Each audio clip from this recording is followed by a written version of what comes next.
What is going on, everyone? I'm Logan Semegram, alongside with my partner, Mark DeQuilla, and you are listening to the first recording of the Mark and Graham podcast, the best sports podcast on the market today. You were just listening to the song "Dreams and Nightmares" by Meek Mill, and it's kind of like this show. It's a dream to be a New York fan, and it's a nightmare to be a Philly fan. But we're not here for that right now. So I'm Logan Semegram. I'm from New York. I go to school at University of South Florida. I'm a broadcast news major. And I really hope to, host my own show one day. And I'm all about New York, and I really, really dislike Philly. And I'll tell you why I dislike Philly. They're just so brutal, and their teams are terrible. And they beat Tom Brady. But besides that, New York's just much better. New York fans have that grit. And honestly, I don't even know why I'm debating this. Like, New York is obviously better than Philly, Mark. All right, what's up, guys? I am Mark DeQuilla. I am going into my junior year, Monmouth University. I am the lead sports editor and a staff writer for the Monmouth Outlook, student-run newspaper. Everyone, you go to Monmouth, you gotta join that. Yeah, we need writers. But I've been a Philly fan since I grew up. I live in the PA suburbs, and I was born wearing a Philly shirt the day after I was born. And honestly, there's no fan base I hate more than New York, because it's so funny. Mark's mom said he's just like Bryce Harper, the biggest disappointment she's ever seen. Wow. Woo! Bryce Harper heating up in the month of July, though, when it really matters. All right. Back to why I hate New York sports fans, though. It's just yes, the Yankees, one of the best sports franchises. 27. I will admit it, but I feel like all of New York sports rides on the Yankees as their entire city's success. When if you look at every other sports franchise that they have, there's not that much success. The Knicks are one of the worst franchises in all of sports, undebated. It's a melting pot, man. It's a beautiful Jets. It's like a beautiful pot. The Islanders. Get out of your mind. No, you're out of your mind. If you think John, what's a John? A John is anything. Off the weed. Oh my God. They're crazy, bro. Typical New York sports fan we got over here. Nah. All right, you know what? All right, relax. You literally were put on a map by a movie. A movie put you on the map. I didn't know what those stairs were before I saw the Rocky movie. Yo, Rocky? Are you kidding me? That is one of the best movies of all time. Everybody knows that.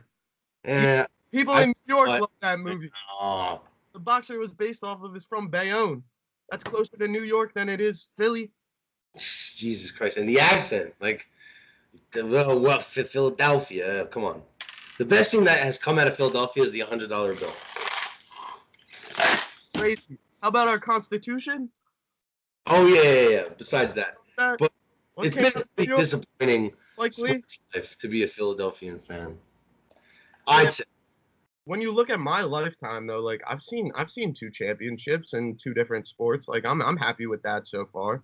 We got a bright future ahead, and I mean, it's just it reminds me of a wager that I made with a friend of mine right after the Bryce Harper signing, and we bet a friendly wager, $100 bills. Joe Rouge, shout you out.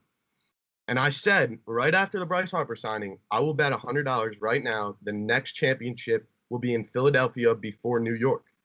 And he took that bet with me.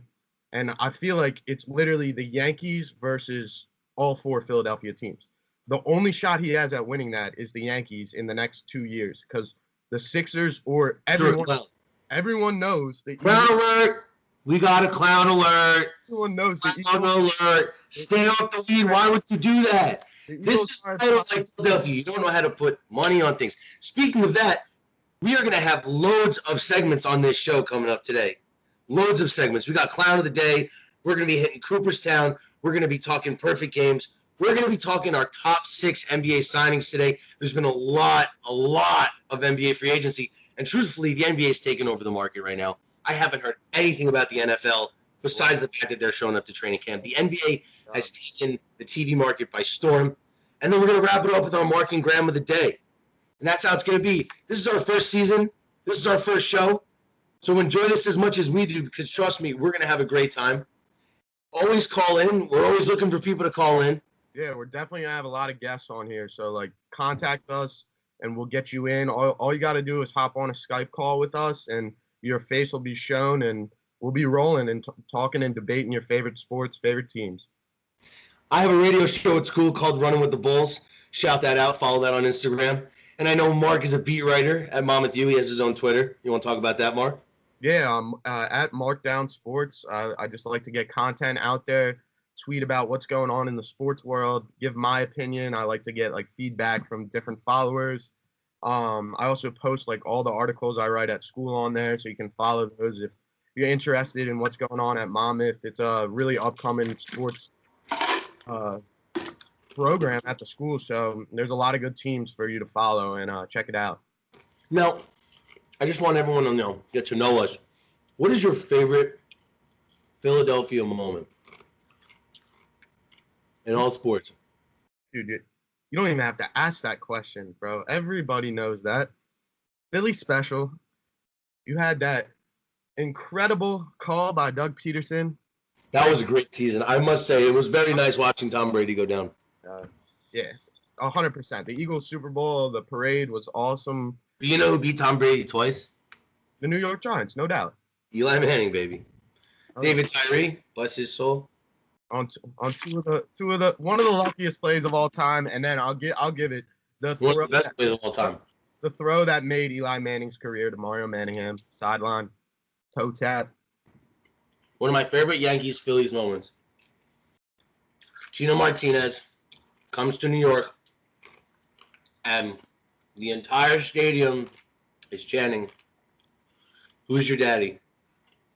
And Hideki Matsui, Godzilla, steps up to the plate and just kills the ball. Hideki Matsui was Pedro Martinez's daddy that night. Oh, no. Forget. Yeah, it was a tough one. All I got to say is that great World Series. We're going to get into this a little bit later, but if Roy Halladay comes to the Phillies in 2010, if he is on that 09 team, it is a wipeout. That's not true. You got Cliff Lee. You got Lee, Roy Halladay, Cole Hamels. Oh, my God, the big piece. Come on, man. But you can't even think like that. Like, you guys got us fair and square that year. It was a heartbreaking loss, and the Phillies they would fought each year after that. They made it to the NLCS, lost, and then NLDS, then out of the playoffs, haven't been back since. So it's been rough for a couple of years. I just want to shout out our social medias real quick. Follow us on Instagram and Twitter at @MarkandGraham_podcast. Check it out. Mark has his own personal Twitter too, at @MarkItDownSports, as well as me at Logan Semegram. I also have called play-by-play for the University of South Florida Bulls on the radio, if you want to hear me on there. And here we are bringing a dream to real life. So we hope you guys, as I said before, enjoy it as much as we do. And our shows are basically going to be broken down into segments as stated before. And if you have any suggestions, let us know, because that's what we want. Yeah, definitely. So, yeah. It's all about content. We want to give you guys what you want to hear. And, we have a couple segments out there that you're going to see later. Like, one, for example, that I'm really excited about, the Odd Man Out. Everyone likes to come up with lists of different topics, like your top 5, top 6.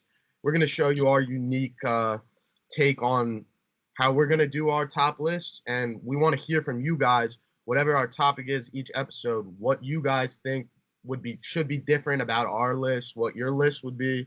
Just give us the feedback. That's what we're looking for. Yo, Mark, I think it's Clown of the Day time. Oh, wow. This is one of my daytime, guys. My Clown of the Day goes to umpire Brennan Miller for completely just being blind against, who was it? The Rays, or I don't know, maybe the Rockies, or I don't know who it was. But he was calling the worst balls and strikes, and thank God we have Aaron Boone, who's an absolute god. Excuse me. We'll get into Aaron Boone a little bit later. But let's talk about Brennan Miller for a second. I can't even believe I'm wearing this nose. But we do it for the fans. Brennan Miller does not know how to umpire. Brennan Miller needs to get fired. Brennan Miller did not do anything he was supposed to do. He was calling strikes outside the box. He pissed off Brett Gardner. You don't piss off Brett Gardner. You don't piss. He's an old man. You just don't do that. And he pissed off Aaron Boone. Aaron Boone looked at him, and he said something I'm not going to say right now, but he said it. He said, "My guys are savages in this box." He said they're absolute savages. Oh, what he actually said. Yeah, he's an absolute freaking king. Mark, who's your clown of the day go to? Well, first I just on the Brendan Miller. I agree with you. I think it was. We're gonna get into it a little bit later, but like he total clown move. Definitely, Boone was a savage the way he went out there and showed him who was boss. But my clown of the day for you PGA fans out there, you got to go Rory McIlroy. I mean, he playing at his home course. Oh my God, you got the Open. This is your time to shine. You're playing at your home course for your country, and just Shane Lowry steals the show. You don't even make the cut. Oh my God, what a joke! Golf's a hard sport. Rory McIlroy, everyone thought he's going to be the next Tiger Woods. He gets his own video game. You're kidding me. He got his own video game? He has his own video game. Rory McIlroy, like PGA or something. You don't say. Took over for Tiger Woods. And, I mean, he doesn't even make the cut in his home country, home course. I was embarrassed for him. It was hard to watch. Ooh, those are some harsh words, my friend. Another clown of the day goes to Shaquille O'Neal. I don't know if you guys saw it, but the big man was at a rave over the weekend and seemed to be shaking his face over a bar during an EDM concert. A lot of people don't know this about Shaq, but he has his own he has this place called Shaq's Funhouse, and it's like this place where people go and they party and they go absolute nuts, and Shaq basically just spends his money in the most amazing ways ever, and hopefully that's what me and Mark are doing one day. We can call it Mark and Logan's Funhouse. I'm not gonna make that energy drink that Shaq did. That tasted like absolute crap. Remember that? That's how he spent his money. He had his own drink out in like 7-Elevens. Really? Yeah, not very good. Don't I did not know that. Well, you know, the thing people don't understand in sports is that as fans, like, we can put input in, but do you think the players actually listen to fans? Oh, without a doubt. All you got to think about is Kevin Durant. This man, this snake of a human being, with all his burner accounts, all he's doing is he wants to hear the feedback from his fans. He wants to interact with them and tell them why their opinions of him is wrong. Like, a man like that cares so much about his ego that he's making burner accounts, and I think Kevin Durant's the extreme example, but no doubt Kevin Durant is pay attention to. You know, speaking of clowns, I think Philly fans are clowns. I just wanted to say that. I just think they are. Yeah, you think so? I think so. I think Philly is the worst place on earth. You're out of your mind. Philly fan, actually. But you gotta come, like, the thing people don't realize about Philly, like, think what you want about it, like but I know people like that have gone to, say, a New York fan that's come to Philly for a Mets Phillies game. Like, a friend of mine just did this.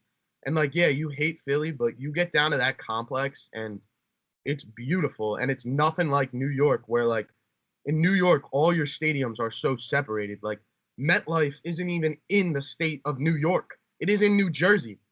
Okay, we could say, okay, you know what?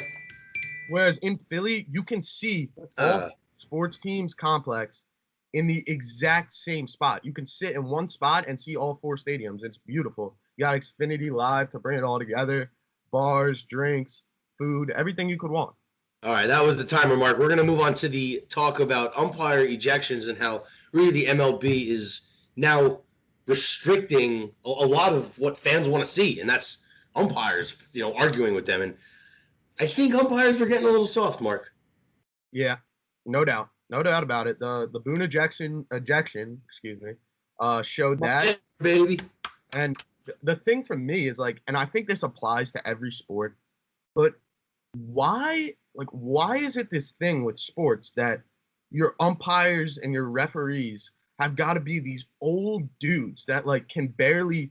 A lot of them are lawyers. That's the thing. Dude, they can barely run around. Like, these guys have aged eyes. Like, you might as well get college kids that are coming out of school fresh, 20/20 vision, go to umpiring school, get some young guys, because these umpire university. And the other thing, like, with them being lawyers, I've heard this argument a lot. Like, That's technically umpiring is not their full-time job. Like you should It's not. A lot of them are lawyers. exactly. It should be a full-time job that you can focus on and learn how to make better calls. Honestly, when it comes to being an umpire, you need to have thick skin, and a lot of these guys don't have the thick skin, and that's our problem. I think everyone's too soft. I think we're in a day and age where you give out trophies for everything, and I don't agree with that. Mm-hmm. No, you're definitely right about that. I mean, in the Boone case too, like he literally just came and put him in his place. Like it's a joke the way these guys these umps behind the plate act. And like I was watching the Phillies game last night or 2 nights ago, I think, for example, and there was a called strike three on like a half swing, a check swing by I think it was Reese Hoskins, might have been Bryce Harper, and they appealed down to third base, and the home plate umpire declined the appeal, which technically they can do, but like to have that ego where you're not gonna let Exactly. I think that's ridiculous. who are on the field for that You reason. could decline an appeal? Yeah, the home plate umpire can because technically they're like the lead umpire. Wow. Yeah, it was appalling, honestly. That is okay. So we got 2 minutes left in this segment. I'm gonna do this thing where Mark, I'm gonna give you two options, and you just have to fire back at me. Who would you rather have? All right. Fernando Tatis, Pete Alonso. Tatis. All right. Gleyber Torres, Pete Alonso. Pete Alonso. I think Gleyber's overrated. Wow. What? Gleyber's overrated. You Look at it. What are you on crack? Are you on crack? Look This at is on crack. You're on crack. Look at his numbers against every team other than the Baltimore Orioles. Don't do drugs, kids. Don't do drugs. My man just said that Pete Alonso over Gleyber Torres every day. you better back this up. I'm about to beat you with these. Dude, I'm just saying, like, no, Gleyber's a good player. He's a poor man's Javi Baez. That's anyone would be happy to be that. But Do you think he's a poor man's Javi Baez? if you look at his numbers, if you Javi take out every game against the Baltimore Orioles, he is not even close to an all-star, and he's hitting below 220. Whereas you take Pete Alonso is raking in every category. Yo, how's he been doing since the All-Star break? He's been 0 with 3 home runs. That's it. The Derby slump, yeah, it happens. Look at Judge. I'll be the first one to say it. The Judgester, the Judge. All right. Next one, Zion or RJ? Actually, that's a dumb question. You're probably gonna say Zion. Obviously. So, RJ or Ja? I'll go RJ, honestly. I think Ja is good, but people are saying Russell Westbrook. Russell Westbrook had muscle. Like Ja's a little skinny. I don't know about that. Like everyone, they're a different player, but he reminds me of how Brandon Ingram came out and everyone, he was a pure shooter. Everyone was like, this guy is. People question whether the Sixers should take Ben Simmons or Brandon Ingram. He gets to the league. He has so skinny, no muscle. John Morant, like, yeah, he did that in college against terrible, terrible teams. Yeah, in the tournament, he still balled out. But, like, somebody that skinny going up against real NBA talent, I think it's going to be a wake-up call for him, even though he's going to be a solid player long-term. All right. Well, that's all for the umpire ejection baseball segment. Moving on, we're going to talk about Cooperstown rivals between New York and Philadelphia. We're going to talk about my hot take that I'm experiencing before we get into Odd Man Out. So, Mark, we're going to start about Roy Halladay. I'm going to let you go off about him a little bit. All right. First of all, rest in peace to the man above. Roy Halladay died tragically. It was awful. But one thing that's cool that a lot of people might not know is his son, Braden, just got drafted by, I believe, the Blue Jays, I think. I think it was the Blue Jays. Yeah, they took a flyer on him, so that's going to be cool, like, to see him progress through the minor leagues and maybe like make it up to the league and That's start how you feel old. Think about that. There's another Biggio in the league. There's another Guerrero in the league. on and Bichette. And they're Dante Bichette. He's in the Blue Jays organization. Every single one of them is in the Blue Jays organization. That's crazy. It's crazy. All four of them. Really wild. But I saw Kevin Biggio play. He's all right. He's a bit skinny though. Bit skinny. All right, back to Roy Halladay. He actually threw a perfect game. No, he did throw a perfect game, but then he threw a no-hitter in his first playoff game start. yeah, it was incredible against St. Louis Cardinals. Yeah. Oh, Cincinnati Reds. Oh, it was the Reds. You're right. Wow. Lost to the Cardinals that year in the NLDS. That Reds team was the best hitting Reds team. It was Jay Bruce, Joey Votto, Brandon Phillips. That was a squad. Yeah. A Philly fan watching Halladay when he was here, like that man just had himself with class on the mound like no other, and like every hitter that faced him respected him like no other. Chu Ruiz said that he was painting his glove like a canvas. It was just his glove would be here, his glove would be here, he'd move it here. His glove would be here, he'd move it here. His glove would be here, he'd move it here. It was perfect. And I've never seen someone like that before. And that 08 Phillies team, if the Yankees were good that season, I feel like they would have beaten them because the Yankees beat anyone. But from a non-biased standpoint, I feel as if the 2009 Yankees were the only team in the major leagues that could have stopped the Phillies that year, and they did. Yeah, but 2008 nor 2009 had Halladay on the team. But if he was on either of those teams, that's nasty. 2008 was Halladay, no? No, he didn't come till 2010. Oh, really? Yeah. But back to Halladay too. Like I remember when I was playing baseball, like travel baseball at that point, like right before high school, I remember my dad like buying me these like books about like how to pitch, how to hit, and it was all like the books that Roy Halladay and wait, everyone. Guys, Mark never learned how to pitch. Mark never learned how to hit. Continue. There's something to be said there, but like there were these books that Roy Halladay had like learned everything from, and I just remember reading them because my dad was such a big fan of Roy Halladay's, and it's really tragic the way he died, but like there are very few people that left a mark on the league the way that he did. So, what's your favorite Roy Halladay moment of all time besides the perfect game and the no-hitter? Well, I think those were his two biggest moments, to be honest. I don't really think I gave you much else to really take a glance at. Yeah, I mean, like picking one moment would be hard.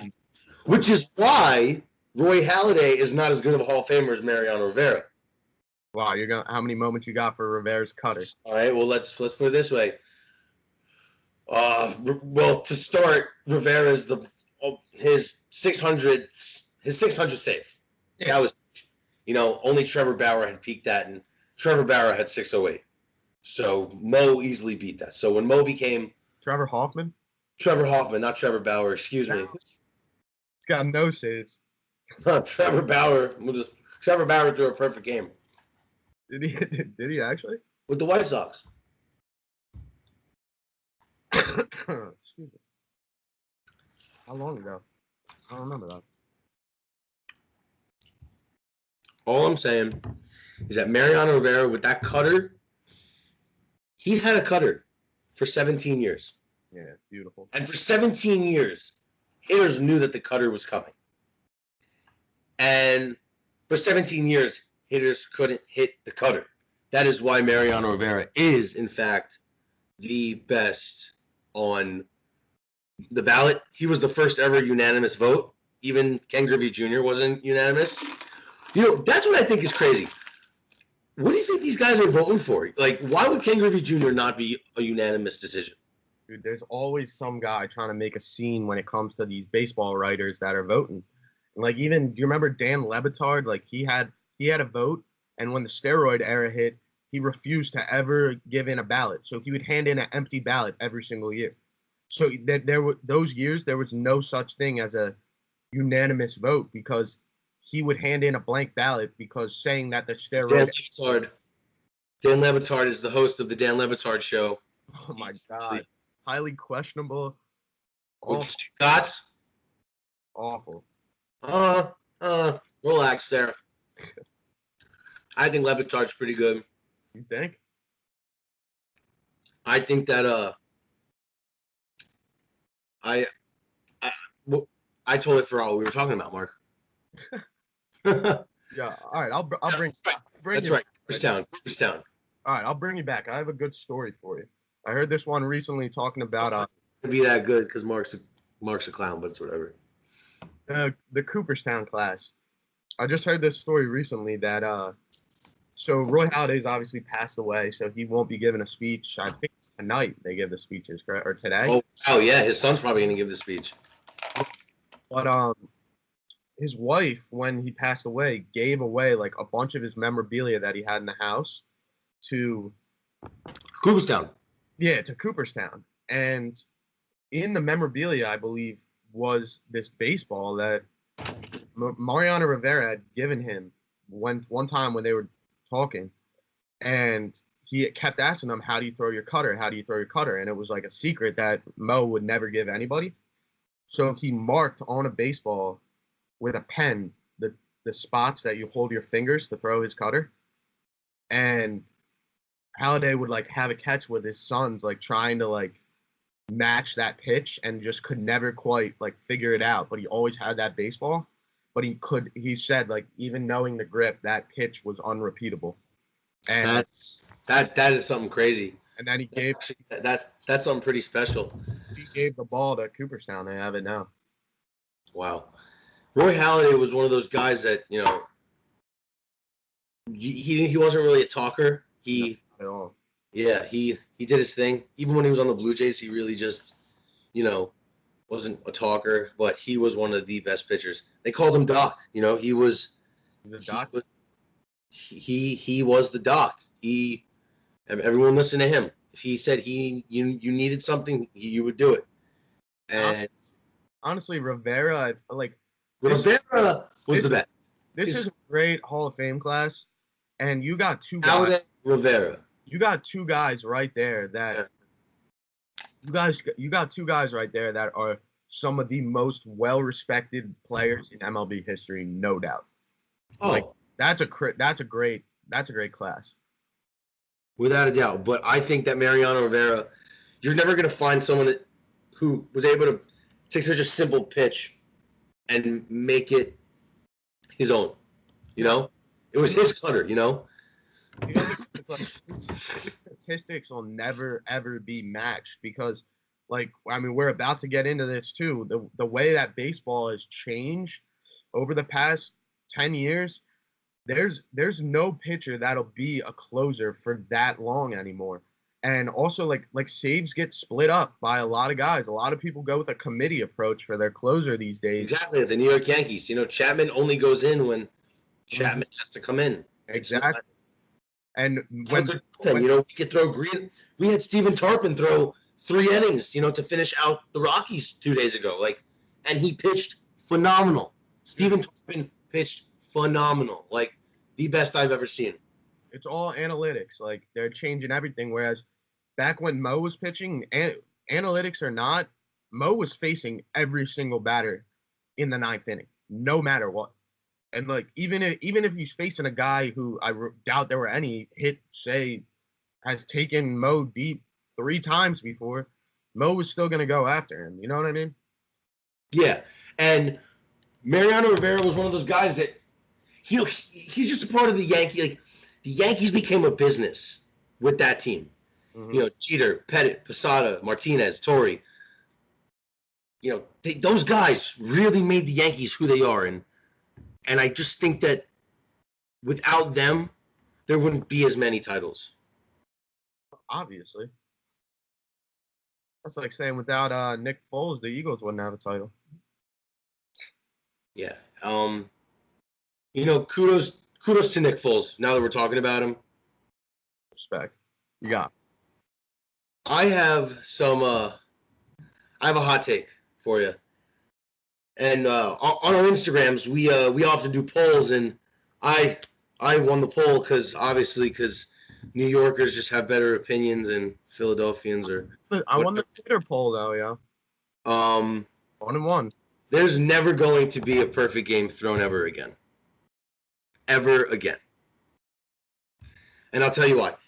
Batters are coming to the plate more prepared than ever now.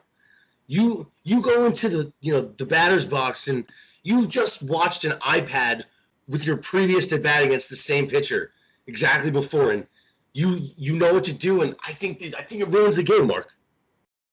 I hear what you're saying, but I mean 2 nights ago Mike Leake was 2 outs away, I believe, from a perfect game, and that's a subpar pitcher. But that was a combined perfect game. No, it wasn't. It wasn't a combined perfect game? No, I think that was a couple days before was the combined. Mike Leake for the Mariners got into the 9th with a perfect game. No, the Mariners had a combined perfect game. Are you sure? I think it was a combined perfect game. I'm pretty sure Mike Leake went into the 9th, but I know what you're saying, but then I think you also have to look at the strikeout numbers and the amount of batters getting, like, obviously the strikeout numbers are year after year topping the highest they've ever been before in Major League Baseball. So I just think baseball is turning into a hit or miss game. It's either a home run or a strikeout more often than not. So to me, the way I look at it is every single game is turning into either a hit or miss game, a 2-1 score or a 9-8 score. There's no real in between there.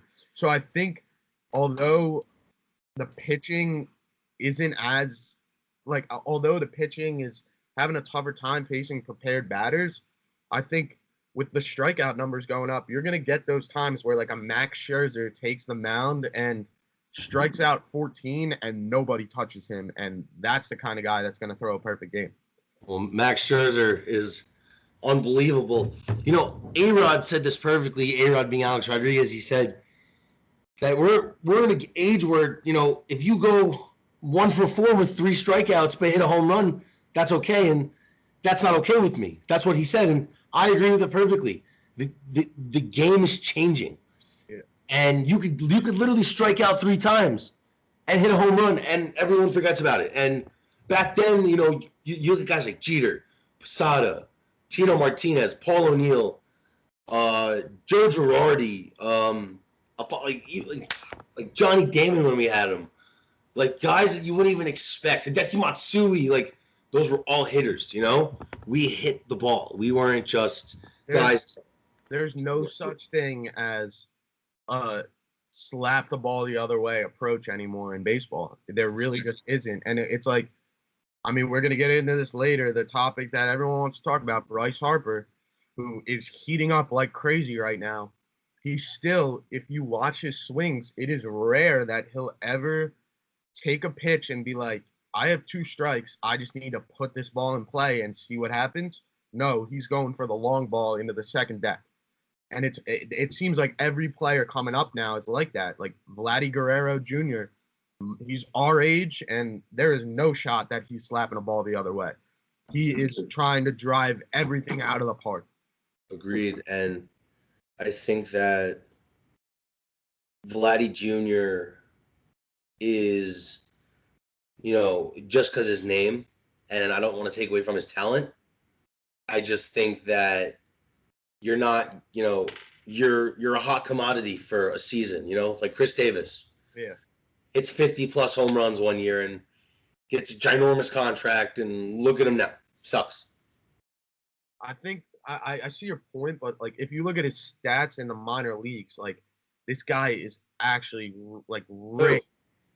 Vladdy Guerrero, when he do minor leagues. Congratulations. He raked, and I just think, everyone got hype after the home run derby, but, he's not having a great season, no doubt about it.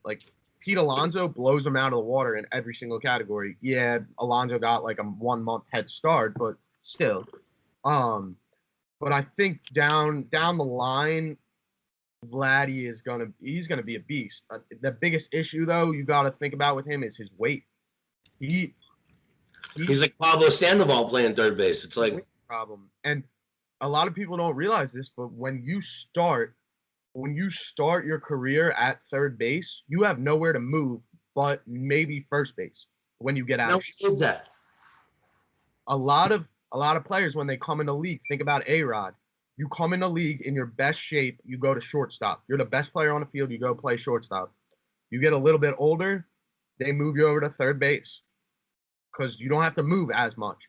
You get a little bit older than that, you go to first base. When you start your career at third base, you're already taking like 5 years off your career, maybe. Wow, that's a good point. So that's the alarm. We're going to switch it up to our odd man out category. Mark, you want to explain that? Yeah, so everyone's seen like some podcasts before, some like First Take I know does this, where like one of our favorite things as sports fans to debate is like you come up with a topic, like say just something simple like top 5 NBA players right now. And you debate who your top 5 would be, what the order is, and who you're leaving out.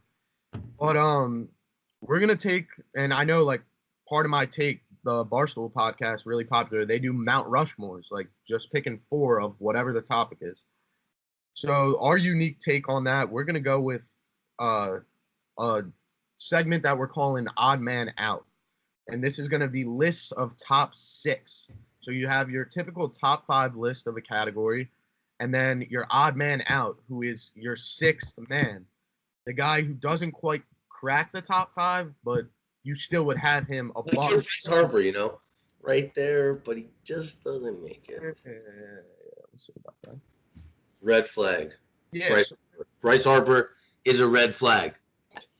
So we're gonna go with the odd man out segment, and this episode, our category is your top 5 NBA off-season moves. And that's just, one player or, a whole set of players. So my top 5 with the odd man out. So I'm going to take you to LA real quick. I'm, my man Jerry West. Praise him for what he did to the Clippers. Taking an afterthought of LA and now getting 2 of the best all-around players in the NBA, if not the top 2 all-around players in the NBA. I think Paul George, after he snapped his leg in half, got better. I don't know how that happened. You see Gordon Hayward, he came back, but he's obviously not the same player he used to be. At all. Paul George, kudos to him, did amazing. Him and Kawhi Leonard are going to be amazing together. And I think the Clippers have a real shot at being a name in LA, and I think they've reignited the Clipper Los Angeles rivalry, if there was ever one. Even if there wasn't ever one, this might be the first one. I don't really know, but I think that the second would be obviously taking it over to the other team. The LA Lakers did a phenomenal job at securing Anthony Davis. Magic Johnson, did he have a part of this? I think so. He obviously had his differences with Rob Pelinka after the season ended, which I thought was a little weird, just to quit on his team like that. But it's a business, and I think Jeannie Buss kind of drove him out of the business. And no doubt, she's a joke. Yeah, I think she took her dad's legacy and squashed it. I think, coming in at third, I want to say Houston, but I don't. I think Miami. I think Miami did a good job. With what? Jimmy Butler? I think Miami, with that East is broken open. And I think, Miami turned themselves into a possible, 6-7 contender. I think 4. You think they got a shot at Chris Paul, though? I think, that's a good point. I think they have a shot at Bradley Beal. I think Bradley Beal has a chance to still move. I think John Wall isn't going to move. I don't think. Contract's a joke. That contract's a joke. They can't do anything with it. You can't. It's. You know what? He might come back better though. Mm-hmm. Possible. My next best acquisition, honestly, I know this sounds absolutely crazy, but I think Golden State going out to get D'Angelo Russell. Mm, It was unreal. I don't like it. I love it. They replaced Klay Thompson for the year. I think they're going to trade D'Lo after the year, and I think they're going to get something really good for him. Yeah, he's definitely go. I think he got the money he was well deserved. I think number 6. Wait, was that 4 or 5? That was 4. All right, number 5 would be Westbrook going to Houston. I thought Houston handled that situation great. I thought giving Chris Paul away was what they needed to do. And my odd man out would have to be the Celtics. Kemba Walker's great, but he's not going to win you a title. Him and Jason Tatum are going to be great together. I think that's a 2-seeded team. But they lost Al Horford. And, kudos to the Sixers. Kudos to the Sixers. You know what? My Sixers are the odd man out. They spent too much money. They spent too much money. Yo, what about the Nets? You got the Nets in yours? Oh, yeah. Wow. I forgot about the Nets. I'm going to push everything back. Nets are in 3. Miami's in 4. Warriors are in 5. And then Sixers as your 6. Sixers as my 6. I like that. I totally forgot about the Brooklyn Nets. Yeah, you know what? Because I'm a Knicks fan. That's why. I don't want to talk about it, Mark. All right, you're up. Let me hear it. All right, I'll give you my list. We got some similarities. I think undeniably you gotta go Clippers at 1. I mean, Kawhi Leonard coming off that season is the best basketball we've seen since the LeBron 3-1 comeback. Like that was a crazy playoff run. It was. And Kawhi Leonard last year. That's true. Yeah, Kawhi's great. So you got the best player in basketball right now on your team, and then you added Paul George. You have the top 2 of the top 3 MVP candidates. And I just think like that team, not only are they ballers, but they defend like no other. You have the 2 best defenders in the league to add with they're so good. Like on Tobias Harris, I'm glad as a Sixers fan that we got him, but we gave up a guy named Landry Shamet from Wichita State. No, you gave up a guy named Boban. No, we got it, Boban. Oh, you got Boban. He left L.A. Or no. Yeah, we got him. No, Boban and Tobias Came to Philly. Yeah, and Boban left. Oh no, now he left. But we gave up Landry Shamet for Tobias Harris, and he's a baller. Like he finished 1st or 2nd team all rookie. Actually, great 3-point shooter. You add. Did Beverly return there? I believe. No, at Beverly's L.A. Yeah, so I think that's a team that had really improved themselves, and they're going to be number 1 contenders with a great ownership group. So what are your 2, 3, 4, 5, 6? I don't want to put the Lakers at 2 because I think they made a lot of desperation moves after they banked everything on Kawhi, and they missed out. And I don't think they were expecting Chris Paul to be available the way he is now. And Chris Paul and LeBron are like best friends, but I don't think they were expecting that Westbrook trade to go down. So they gave all their money to the likes of DeMarcus Cousins and. Hey, listen, don't sleep on Cousins. Nah, he's a bum. And Quinn Cook. Well, I like Quinn Cook. I really do. Quinn Cook from Golden State. Quinn Cook's good. Quinn Cook's good guy. But so I will go with the Lakers at 2 because Anthony Davis is clearly the 2nd best player that was gotten in free agency. My number 3 team, I'm going Sixers. I love what they did. I think Al Horford, to rip him apart from your number 1 rival, who if anybody watches the Sixers Celtics games when they played in the playoffs 2 years ago to the regular season games last year, Al Horford was the Sixer killer. He was a beast defensively down low. He could shoot from 3, and that's everything the Sixers need. Now, Horford. When you square up against the Celtics, like that's how you beat them with their own guy. And I like Jimmy Butler. I wish we hadn't lost him, but we had no choice but to give Tobias Harris the max after that. So then didn't deserve that max, man. I don't know what you see in him. No, I agree, but you had to do it. He was going to go somewhere, and he's a solid player. In my 4 spot, I'm going Utah. I love what they did. They're already a great playoff team in the West, like a 4 or 5 seed. I think they move up to like a 3 this year after adding Conley, who's a stud, who has just been waiting to play playoffs. Old Mike Conley. He's old, 30s, low Yeah. 30s. Yeah, that's what I thought. Yeah, he's not good. So back to what you were saying. Mm-hmm. Number 5. Well, first, five. My 5 spot. I guess I'll go with the Nets. I don't love what the Nets did. I'm not. Thank Jay-Z. All I'm saying. 2 Rock Nation athletes. Mm-hmm. Thank Jay-Z. KD's a stud when he's healthy, but I am down on Kyrie. I think he's a cancer to a team. Woo! Hot take of the day. I think Kyrie is a cancer to a team, and he showed that with the Celtics. He showed when he was on the court, they were a worse team. They were better with Terry Rozier. And that's why they're going to be my 5 because of the talent. But at the same time, in my odd man out spot, I'm going with the Celtics because I think Kemba is an upgrade to Kyrie. The reason they're not ahead of It's an upgrade. I think it's an upgrade. I I challenge you on that. for the fit on that team, I think it's an upgrade.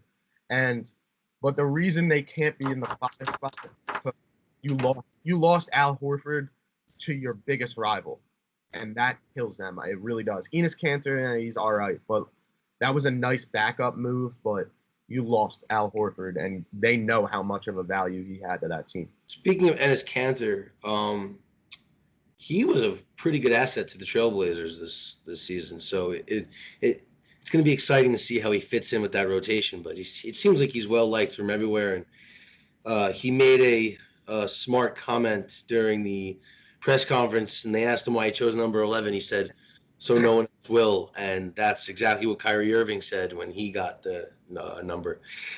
Thought that was pretty clever. So we're going to move on. We're going to talk about betting. We're going to tell you guys where you should be putting your money right now. Mm-hmm. And I'm going to start with the New York Yankees winning the World Series. I'd put that down right now. The odds aren't in their favor, but, if you were to put money on a National League team winning the World Series, Who would I? I'd say the Dodgers. That's it. Oh yeah, no doubt. Dodgers the only team that could stop this Yankee squad. The Dodgers, this is their year, in my opinion. They're nuts. They got the swag right now. They've had it the last 2 years, but they never had an MVP candidate. And Bellinger is just unreal right now. Absolutely ridiculous. He's hitting like I haven't seen somebody hit in I don't know how long in the big leagues. I think Yelich is better. You think? I think Yelich is better. I like Yelich. I really do, but I think Yelich has developed. When he came in the league, he was not a power guy at all. He was a contact. And his swing is unbelievable. His swing is beautiful. But Bellinger does have a bigger swing, whereas Yelich is more contact, I feel like. Hey, Yelich is in the home run race. Yeah. They're both Cody's not that big. Neither is Yelich. I know. It's all in the swing, man. It really is. But back to the where to put your money segment. I got a flyer for you. Speaking of MLB, that I think would be a good spot, and that is the Cleveland Indians to win the AL Central. I think if you know anything about the story, Carlos Carrasco diagnosed with leukemia, awful story. Yeah, no, Carlos Carrasco, very good pitcher. Yeah, and I think like something like that, you rally around the team. The team will rally around them, just like the Angels are doing with Skaggs. Not to mention Corey Kluber is gonna return soon. That's a Cy Young winner who hasn't been healthy all year. Mike Clevenger, who's nasty, just returned a couple weeks ago, and he's balling. To add to the All-Star Game MVP, Shane Bieber, he's a stud. Their rotation is filthy. Trevor Bauer, you mentioned him earlier accidentally. And like Lindor. Wait. I'm thinking of Mark Buehrle. Trevor Bauer didn't throw a perfect game. Mark Buehrle, yeah, okay, he did. Really, Trevor Bauer. He's the one who had that nasty play between the legs. Remember that? Mm-hmm. Yeah. That was like a something like that. I like the Indians to hawk down the Twins this year. I think the Twins have been playing out of their minds, but we all know that they're going to come back down to earth come playoff time, and I think it might come sooner rather than later. And the Indians have that postseason stretch experience. I think they hawk them down and win the division. You can get them at plus odds. When it comes to putting money on who's going to win your division, let's say this now. The NL East is, you think it's safe to say that the Braves are going to take that division? Oh, it's over. It's over. It's over. As much of a Phillies fan as I am, that they're not. If they make the playoffs by miracle this year, they're not going anywhere. They don't have it. They don't have the pitching. The Phillies? Yeah, they don't have it. And everyone thought that you did. They did, but it was the Phillies year, they thought, but it addressed pitching. Nobody addressed the pitching. Exactly. This podcast, by the way, is going to be on YouTube tonight at midnight. We're going to release it. Mm-hmm. So everyone follow the YouTube page. We will be putting that on our Instagram soon. We have to make that, but do not worry. It'll be up. Heading into our last segment before we let you guys go. We have 2 segments of the day. What'd you say? Mark and Graham of the day. Well, yeah, but what about we gotta do our college spotlight real quick. Oh, of course. How did I forget? Excuse me, everyone. Quick, just to shine a light on some of the collegiate athletes out there, and especially we both go to D1 schools that don't get the recognition that they quite deserve. No, USF gets really good recognition. We won a tournament. It does, but still, you would agree, like, not as much as they deserve, right? Oh, yeah, not as much as we deserve. Yeah, so we're going to use this segment to shine a light on our school's top athletes, and also, like, every once in a while, just other athletes across the nation in college athletics that are really just balling out. Mm-hmm. I'm going to start. My shout-out goes to Alexis Yetna of the USF basketball team. Alexis was a redshirt freshman 2 years ago, came into the league last year. First team All-American, had the most double-doubles in the country, or in the American Athletic, I know that so far. Led the USF team from a 10-win season to a 24-win season and a title in the CBI tournament against DePaul. It wasn't the greatest tournament, but we have a coach, Brian Kelly, who came out of Michigan State, where he coached with Tom Izzo. And he really brought that Michigan State grit, and he brought that Tom Izzo professionalism with, the inner fire. And, yeah, my shout-out goes to them. And, yeah, your college spotlight goes to who? I'm going with the guy who's no longer a college athlete, but at Monmouth this past season, and honestly the past 4 seasons, Reggie White Jr., wide receiver, really just broke every record at Monmouth when it comes to wide receivers, and it was unbelievable to watch. I actually did a story on him last year and got to meet him, like talk to him, interview him about the records he had broken, because he broke Miles Austin, former NFL receivers record. And he's just a really nice guy to talk to. He's an absolute monster when you look at him in person, an NFL body. And he actually got picked up by the New York Giants, local team close to Monmouth, and he went to minicamp with them, rocking Odell's number just weeks or months after he was traded. He's rocking number 13 in minicamp. He's got training camp coming up soon, and everybody at Monmouth is just rooting for the kid to ball out and make the squad. That sounds very, very, very, very friggin' cool. I and his dad played in the NFL, correct? Yeah, he did. So, wait, Reggie White, the wide receiver? No. Not the Reggie White. But not the Reggie White. No, but his dad did play in the NFL, I believe. All right. So we're going to head to Mark and Graham of the day. So basically, we're going to highlight something that we thought, deserved recognition. Mark, you can go first. All right. Well, I know we're going to get into a little bit of a debate here after I say who mine is, but Phillies have been struggling lately. Yes, since All-Star break, falling out of the race a little bit, but a little bit. Everybody that is just coming down Bryce Harper's neck. Bryce Harper is so bad. Don't even get me started. This man he's got 8 RBIs in the last 4 games. Oh, congratulations. Dude, I'm not just saying that though. He is second in the entire MLB this season, batting average with runners in scoring position. He's balled out under pressure in the biggest spots all year long. He's hit some moonshots. He had a walk off the other night. I'm not saying he's an MVP candidate, but He's not an MVP candidate. People coming after him for not deserving the money. His numbers aren't that bad. He's top 5 in RBIs this year in the NL. I just think people are. I hope you know the NL is so piss poor. It's not though. It is. The NL is like the NL is like the Eastern Conference in basketball. It's but they got the best team in the league in it though. The Dodgers. You're killing me, telling me that the Phillies are actually good with Bryce Harper. He's not worth it. I think I can say the same about Giancarlo Stanton. Mm-hmm. No. Bryce Harper. I told everybody right when the Yankees signed Giancarlo Stanton that JD Martinez was a better signing by the Red Sox. I would have rather had JD. Giancarlo got paid way too much, and after an MVP season in Miami that nobody cared about because it was Miami. You're right. It was Miami. So my Gram of the Day goes to Luke Voigt for, who anyone saw it, got hit in the face with a ball, took it like a champ, walked to first, and the Yankees took him out for precautionary reasons, but he's playing on this mighty fine Sunday. And I think that is absolutely incredible.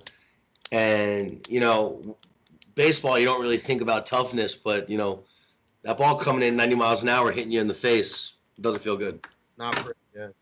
Nah, that's toughness. Like, as a Phillies fan, like, year after year, Chase Utley for us was like that guy that he would just lean into a pitch with his shoulder, take it right off the elbow, and walk to first base, take his base. Like, yeah, baseball isn't a contact sport the way football is, but you can show toughness in ways like that. Taking a 100-mile-an-hour heater off the elbow isn't going to feel nice either.